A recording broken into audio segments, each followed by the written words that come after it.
Hello, hello, and welcome to another podcast episode of Overpowering Emotions, where I talk all things big emotions, emotion regulation. Today, I have special guest Linda Clement. She is going to be joining us to talk about how we can help our kiddos manage big emotions and keep their resilience going. And she's really focusing on how we as adults can change to listening, supporting, and encouraging and nurturing children rather than telling them what to do all the time. And so it's really changing, going from conflict and stress to and chaos and all of those types of things to peaceful and cooperative environments. I hope you enjoy.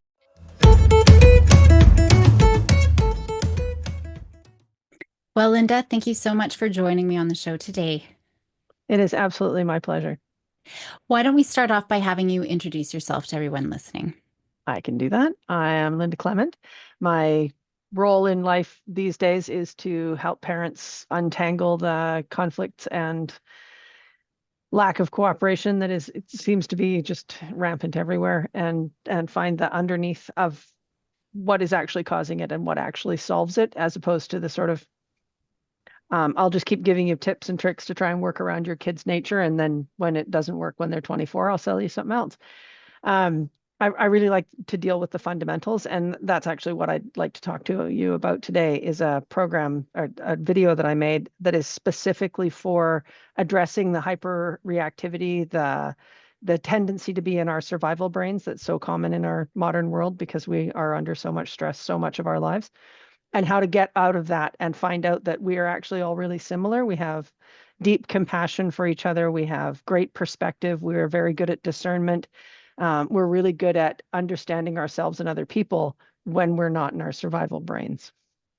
Right. Yeah, that's about, and I talk a lot about that. I do a lot of presentations, and it doesn't matter if I'm talking, well, behaviors, anxiety, and externalizing behaviors. I mean, a lot of it just kind of comes from that foundation that you were talking about. Well, let's jump in. What maybe where would you think would be best to start looking at that survival brain? Well, we can talk a little bit about the structure involved in it, or we can talk about just how common it is for even really, really little kids to be in full coping mode all the time, and how we think of that as personality when in fact it's just coping strategies. Things like Right. forgetfulness or clumsiness or um, pathological defiance disorder and other things like that. That sort of that reactivity to the world is really based in stress. And one of the fun things that I found out about is that it doesn't make any difference if the reason why you're coping with what's effectively traumatic stress is because you spent half of your childhood having somebody tell you that the clock was more important than your body for sleep, for eating, for cuddling, for time with your people, whatever. Or if it's because of a major car accident or being displaced because of a war. The coping strategies that human beings come up with are the same. Mm. So they seem to be built in, and they are what our survival brain does to keep us feeling safer. And that's really diametrically opposed to being happy. And when we get stuck in that, and when kids get stuck in that, they become reactive. They get habits and addictions that are a problem. They reach for solutions that don't work very well because it's natural to try and feel safer. But when we're talking about people who would like to be happy and feel at peace, none of those work. None of those coping strategies work. Hmm. Well, they are very different, right? That safety for survival versus being at ease. Yeah. Yeah. And there's a difference between what we do to make our brains feel safer, often which are dangerous things to our bodies, and what we do in our thrive brains to be safe. They're Mm-hmm. they're quite different things. And for a lot of people, I don't even know how many conversations with parents while I'm coaching that I say, will you find that safe place inside? And they look at me like I'm talking about, well, just go speak Mandarin because people can speak Mandarin and you're a people. It's just Right. this foreign idea to them where people realize that they have never felt safe either. And they don't know how to find that and they don't know where to find it. The tool that I found late last year as a result of a scholarship program from a coach um, is just an awesome tool, probably the best one I've ever found for instead of trying to feel safer, just get out of that part of your brain and use the part of your brain that feels safer and finds ways of being safe and makes more sensible decisions and connects with other people and all the things that we would really love to have in our lives. Right.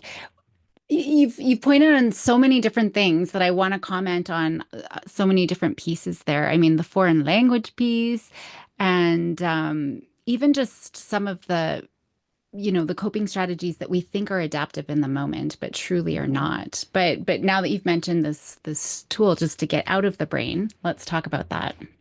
The author is I always mess up his name because I think he's from Central Europe somewhere. Shirzad Shamin is his name, and it's from a book and a series of coaching programs called Positive Intelligence. And it's about getting into our forebrain where we have executive control and into our right brain where we have big perspective and where we can take in a lot of data and make big decisions with great ease. That's one of the things that our right brain just does quite naturally. And we're much more creative in that space, and we're much more connected to other people when we're in those two pieces of our brain. Our left brain and our hind brain are much more data and survival. So one of the things parents get tangled up in is trying to convince their children that they don't feel this way or that they don't need that thing or that, they're trying to convince themselves. You even hear women say it sometimes, I have the children, the house, the husband, the white picket fence, all the things. Why am I not happy? It's because data doesn't make us happy. This side of our brain is about survival. This side of our brain is about enjoyment and joy. And the cool thing about this tool, it's really simple and fast to use, and it just calms that part of our brain down, which naturally brings back the part of our brain that's smarter, and we automatically feel rested and calm and energized and far more capable. And it's almost magic. I have been teaching a couple of other body hacks that are kind of like that. There's one, it's a vagus nerve hack where you blow on your thumb really hard, like you're blowing up a balloon, and it lowers your heart rate. And it doesn't matter why your heart is racing. Your heart can be racing because you drank too much last night and you woke up in the middle of the night with your heart racing. It could be perimenopause. It could be because you just about got wiped out by somebody who carved in front of your car too quickly, or somebody who drove too close to you as a pedestrian. There can be any reason. But if you just blow hard on your thumb, on your left thumb, for a couple of breaths, your heart rate will go down. It's like magic. Why in that? Look, I know the exhalation helps calm the nervous system down, but how come the left thumb? I've never heard that before. It's connected to your vagus nerve. The same way your left Okay. ring finger is. That's why Okay. ring fingers were connected to your heart. So Okay. your left hand is more directly connected to your heart. I don't know why it works, but it's magic. I love it. The other one Okay. is the dive reflex. If you can get your body to respond to being in water, your heart rate will drop and it can't go up. It's one of the reasons why swimmers are the healthiest in the world, because their heart rates stay really low all the time they're exercising. And Interesting. and you can replicate that by having a long drink of cold water or by putting a cold face cloth on your face, a cold wet Right. face cloth on your face. That'll do the same thing. It triggers the dive reflex and your heart rate drops. Right. So what the PQ reps do, which positive intelligence like IQ or emotional intelligence, EQ, then he just went PQ. What they do is bring you back into your body right now. And what you can't be doing if you're in your body right now is worrying about the future or fretting about the past. And that's how we get back into our Thrive brains. And there's all kinds of different ways that he suggests. My favorite one that he has is you just put your fingers together really, really gently so you can feel your fingerprints on both hands. And then just as you're getting super cool about how that feels, start moving one hand down the other one and just feeling all the sensations. It's such an unusual thing to do. I get goosebumps when I do it, that it really just brings you right back into your body, because you can't pay attention to that and something else at the same time. Right. You can do it any way, with any sense that you have. If you're in the middle of an interaction that's not going very well, looking at other people's eyelashes or the flecks of color in their eyes or the shape of their glasses, anything that brings you back into your physical senses in the moment will quiet down your survival brain and bring your Thrive brain back online. And you'll often find yourself in the middle of an argument when you almost want to laugh, but you think I'll probably get punched, so I shouldn't do that. But you suddenly feel much lighter. And the cool thing about that is that we're contagious. Our moods are contagious. So when we're crabby and angry and impatient, other people around us reflect that back to us and amplify it. But when we get out of that and step into calm, peaceful, coordinated thinking, creativity, other people around us mirror that as well. Right. Yeah. Well, this is everything that I talk about when I talk about emotion regulation and resilience. It's being able to drop back into the body. Because when we try to suppress emotions and push them away, they just grow stronger and stronger. So it's actually a Mhm. turning towards. So I do things a little bit different, but it always comes back to dropping into the body to keep our prefrontal cortex online, not to try to calm, not to try to change our state, to change our thinking or any of that. It's being in the present moment because then we can take in all of the information because when we're anxious, we're cut off. We only see what the emotion wants us to see, the threat that's there. And so by being present, we can see the bigger picture to see we're not being attacked. We're not, That's there your is no, right brain. yeah, That's not exactly. just your forebrain coming online, that's your right brain coming online as Coming well. online. And that tunnel vision that happens in very stressful moments, and it's a survival strategy because if somebody's coming at you with a knife, you really should pay attention to that and not be like, oh, look, a squirrel, for obvious reasons. But most of what we're reacting to is not at all dangerous, regardless of how it feels in our body. And it is quieting down that part of our body by being back in the now. One of the other ones I really like is finding all your toes. Like, can you feel your middle toe? Like, can you feel it touching the other toes? Can you feel it touching your shoe or touching the air or what temperature it is? All that kind of like just focusing on part of your body that you don't normally think about. And you Right. can say, "Hey, feet, I missed you." Yeah. And But that makes that's sense. partly this. It's the partly the big perspective of your right brain that's coming back online too. I was just reading research recently. This is emerging research, but it makes sense. Is that when you're in flow state, so flow when you're not aware of time, you're just enjoying whatever the activity is that you're doing, it actually turns off that fight flight part of our brain. Yep. So, it's quite interesting, which makes sense, everything that we do in our work. So from there, what would the next step be? Or is there more to that once we, I think from a parenting perspective, because I'm often coaching parents, they always want a tool that they're going to teach their children to use.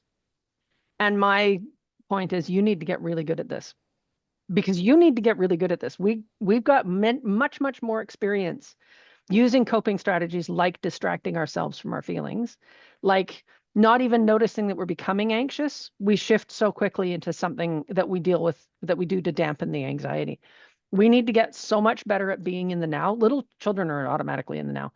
We need to get better at it so that we can lead our children in that way, so that we can lead other people, partly with our brain state, because as I said, they are a bit contagious, but mostly with our lack of reactivity.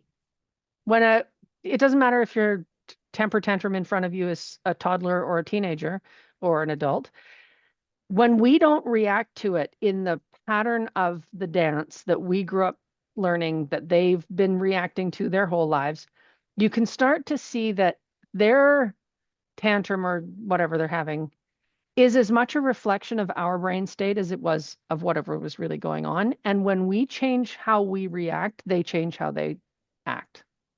yeah. And it really is a big dance. The more people we can get more of the time into their thrive brain, the happier the world will be. Which is why I give that training video is free. It has no sales pitch on it. It has no follow-up series of emails or anything. It is not an opportunity to sell things to people. It's just a really important tool that I think people just need to have. So it's free. And I'll make sure that that's in the show notes for everyone. And that's such an important point. I'm always saying that we are the best role models, but we do need to, and it's interesting because I'm just thinking, I've never thought of this, structured practice sessions for adults, because with kids, we practice, right? We just don't tell them. Okay, now we're going to practice. And for me, I will actually put them into situations. I'm pushing their buttons. I'm trying to get them frustrated or upset on purpose, right? And so I think that we need to, as adults, also do that Yeah. too. So setting up times, whether going into something that you know is going to be challenging, but I think it's just making that, giving yourself lots of opportunities to practice the skill so that when kids, because we're human. And so if you're like, okay, I'm going to do this thing, and then our kids start freaking out at us, we forget. So we Yeah. just need to build that muscle. Yeah. Well, and Shiraz, wine. Shirzad talks about that specifically, about how important it is to increase the number of times that we do this in a day, because we're building neural connections. One of the neural connections that we have that is super speedy is going from zero to freaked out completely through our survival brain. Something our brain effectively smells in our environment that reminds us of a terrifying experience in our childhood, possibly where an adult was freaking out completely, which is even scarier for a child, will automatically react that way without the ability to think about it, because that pathway is strong. That's Mhm. a super highway. That's got all the train traffic on it. It's all going in one direction. We need to retrain our reaction time by practicing going back into our Thrive Brain regularly all the time. Yeah, And like you say, when you know you're going into something, it's a really good time to do a couple of PQ reps, like, 10 seconds of getting back in your body 100 times a day is worth more than all the weekend seminars you could possibly take on the subject, right. because it is that rebuilding neural connections. You want to increase the time that you spend in your Thrive brain, partly because it's relaxing and joyful and wonderful, and it's a lovely place to be. But also because the stronger you make that, the quieter your survival brain and all its fabulous attributes become, including your self-criticism, including your reactivity and your draw towards dopamine hits, and like all those things that are highly addictive. Have Our Thrive brain's not interested. Right. Yeah. Have you read the Rat Park research? I haven't, no. Fascinating story. I absolutely love it. I don't know if we have time for the long version. Short version is Vietnam vets coming back from the theater in Vietnam. The Doug people were losing their minds because they knew that heroin use in the war was just outrageous, like 80% of the soldiers or something. And they were ramping up for this massive problem with addicts coming back from the war. They were all ready for it. And the interesting thing is, when they came back from the war and reintegrated with their family life and their real life, they didn't have any use for heroin anymore, because first of all, they weren't in the middle of a horrific war, and they weren't around it all the time. It wasn't in their culture, it wasn't in their society. So with very few exceptions, almost everybody who was using daily or weekly in the war went 14 hours on a plane and didn't ever use it again. And they couldn't figure out why. Right. So some guy who was doing rat research on addicts realized that all the research they were doing on rats had rats in little cages, which is not a normal. Rats are social animals. This is not a normal place for rats to be. This would be like doing, social experiments on prisoners in solitary confinement. This is not where you find out about normal rat behavior.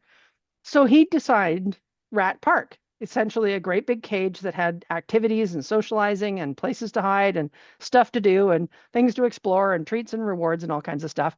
And then they found that you can get a rat addicted to pretty much any drug you have almost immediately in a cage.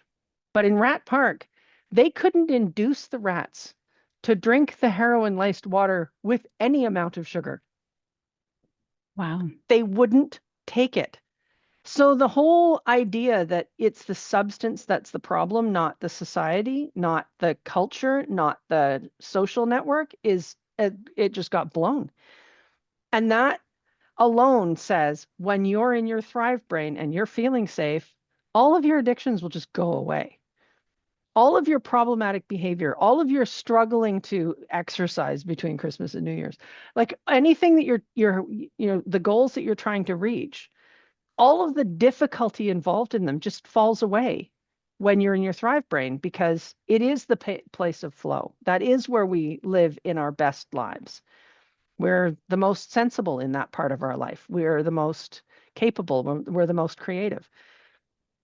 And so connection is a key piece. I did know about the war vets, and I had, I assumed it was just based on associations because our brains, based on associations and the stimuli and all of those types of things. But that really comes back to those connections. And a lot of teachers listen to this podcast as well. And in schools, I'm always asking, do you have a safe place? And they almost always say yes. And I'm like, well, the whole school, first of all, should be a safe place, not just this little corner.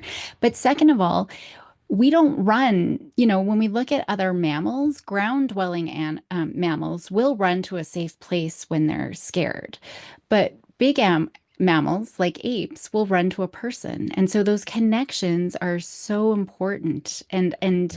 we don't we talk about it, but I still don't think that we give it enough credit for, really when we're looking at the world, so many kids are behind screens. I think this is going to open up a whole other topic, but they're more disconnected now than ever before, even though we think they're more connected, through the internet, but they're so disconnected. And I think that that's a huge problem. So, on the one hand, yes, we can be doing these things, dropping in the body, turning on the thrive brain, but I think it stems first from that relationship.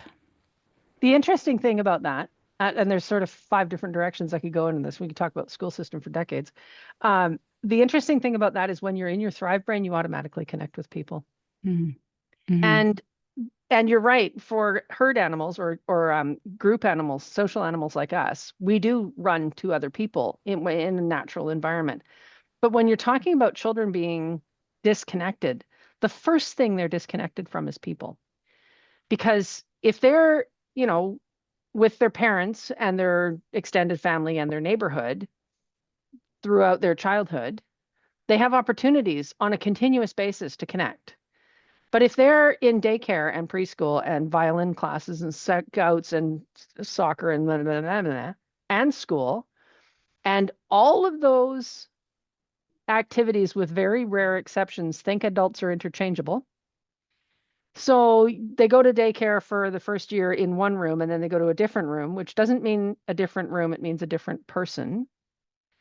And then that person moves on or gets promoted or leaves the country or gets wins a lottery or whatever, and they disappear. And then this person disappears, and then they have a different teacher, and then they have another coach, and they have somebody else. Kids are dealing with an enormous amount of loss, and they're doing it under the surface alone. So it's not just that there isn't a safe corner in the school, it's that there's no safe people in the school. Because frequently, by the time kids get to school at 5 or 6, they have had dozens, if not hundreds, of losses of key critical people in their lives. And they have no way of handling that when they're 2 or 18 months old or 6 weeks old.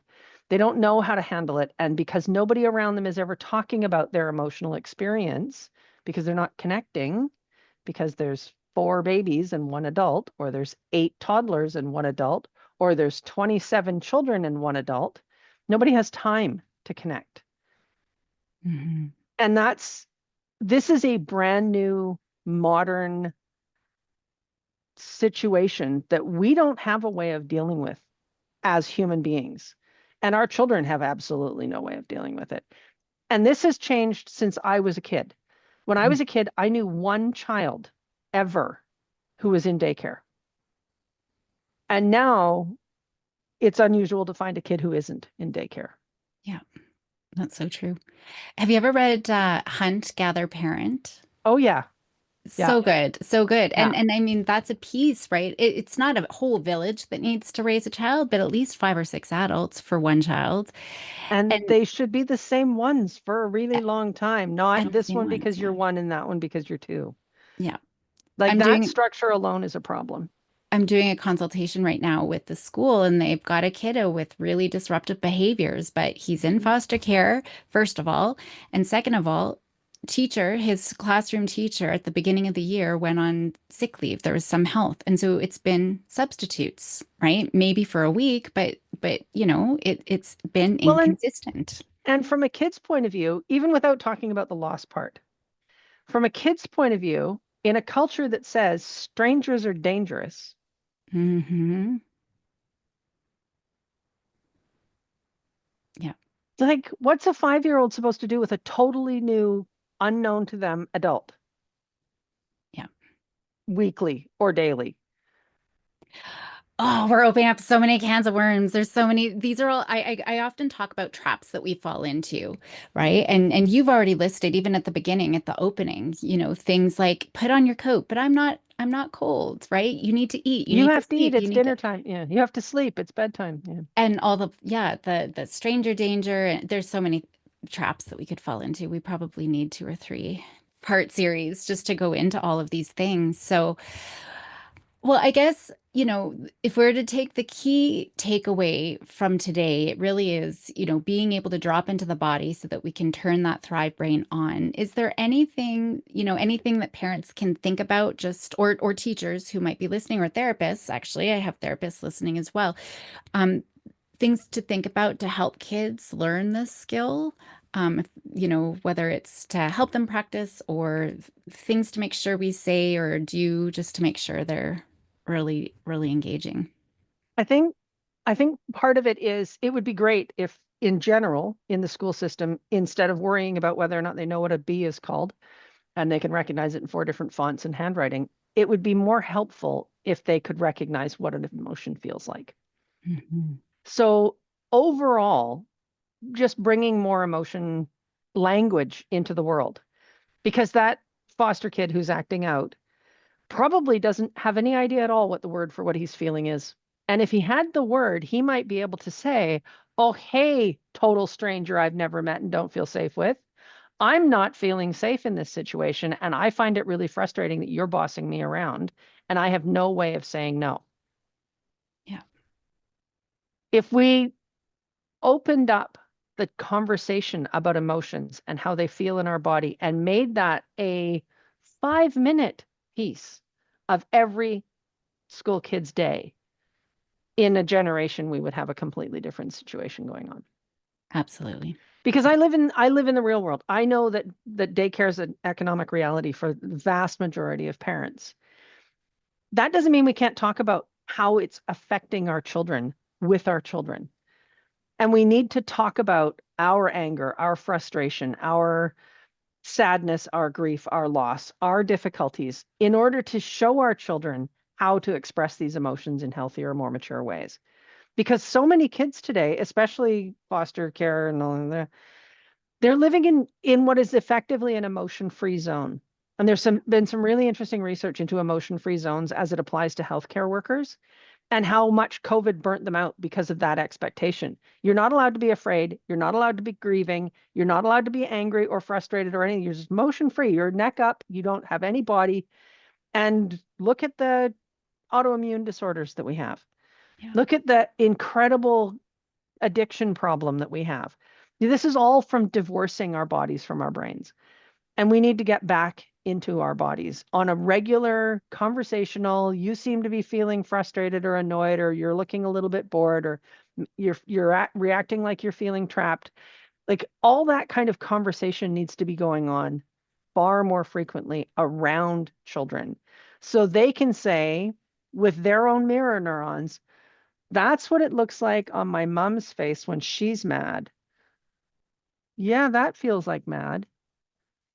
They can connect it from more than just a you're feeling angry because kind of recipient of therapy. It's more of an ongoing open conversation about the fact that we all have emotions.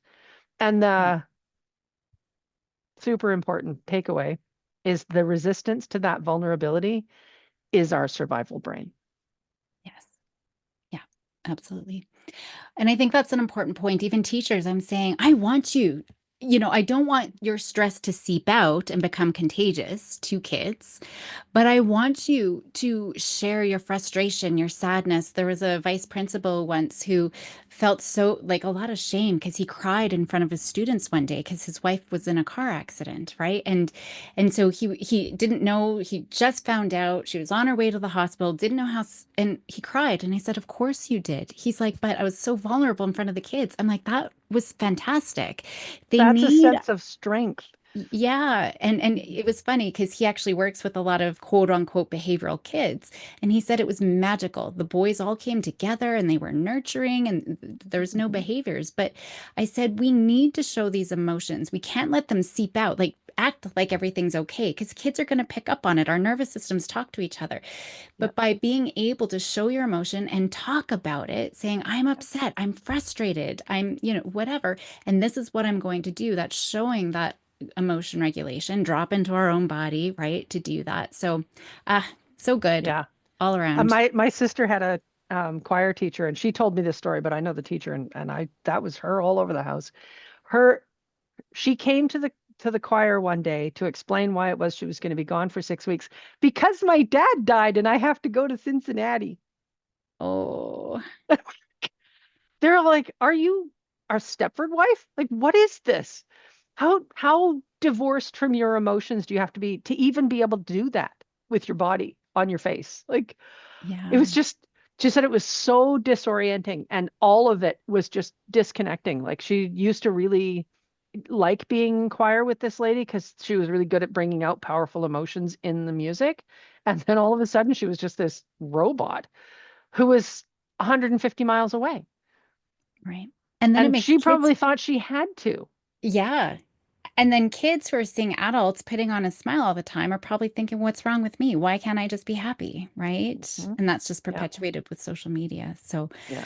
Well, and The Simpsons touched it with Marge telling Lisa just to swallow it. yes. That Yeah. was a great episode. Yeah. Yeah. Well, thank you so much. I think there's so many little tidbits. I mean, just to continue on, but even just to take away for today. So I really appreciate all of your wisdom to share with everyone and breaking it down into really simple, ways that people can pick up. I will be putting your information in the show notes, but for the listeners, what is the very best way for them to find you if they wanted to reach out? I'm probably easiest to find on Facebook. My profile's wide open. You can feel free to friend me and I will respond to any private messages. I'm Facebook/Linda.Clement.733. That's me on Facebook. And if they're interested in just getting that 30-minute training on how to do PQ reps, how to recognize your survival body, and how to get out of it. That one's under HTTPS subscribe page.io/mental fitness recorded. Okay, great. And I will put that in the show notes. Thank you so much for joining me today. Thank you. It was altogether my pleasure, and I could talk about this for days.